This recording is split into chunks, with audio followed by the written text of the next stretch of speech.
Good day. My topic for today is expected value. So, ang expected value ay isang konsepto sa probabilidad at paggawa ng mga desisyon na ginagamit upang maipakita ang inaasahang resulta ng isang desisyon o aksyon. Sa Information Technology IT ay mahalaga ang expected value sa pagdedesisyon kaugnay sa performance ng system risk assessment at part management. So, ito ang formula ng expected value. Equal P, X, and X. So, ang P, X ay ang probabilidad ng isang resulta ng X. Ang isang X naman ay mahalaga o epekto ng resulta. Ang mga halimbawa ng paggamit ng expected value sa IT. Number 1, pagsuri ng risk IT project, ginagamit ang expected value upang matukoy ang potensyal na gantimpala o panganib ng decision tulad ng pag-deploy ng bagong software o hardware. Pangalawang halimbawa, pagtakay ng gasto ng system downtime.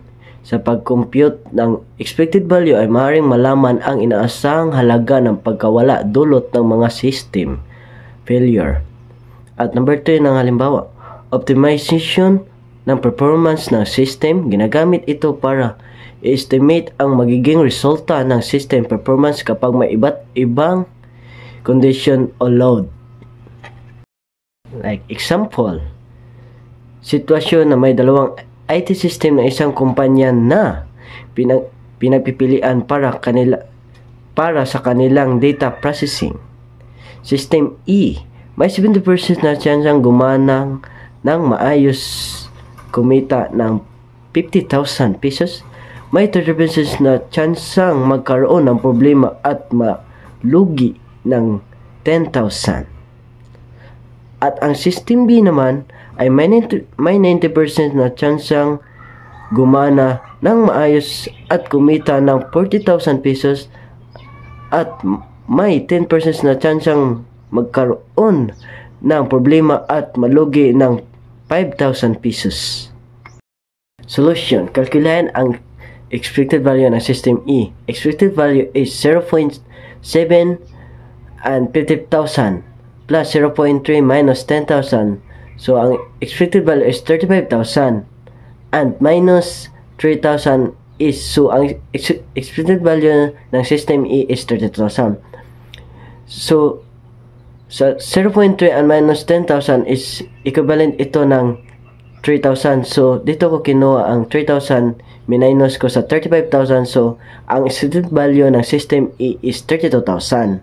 So, ang System B naman is ang expected value nito ay 0.9 and 40,000 plus 0.1 minus 5,000.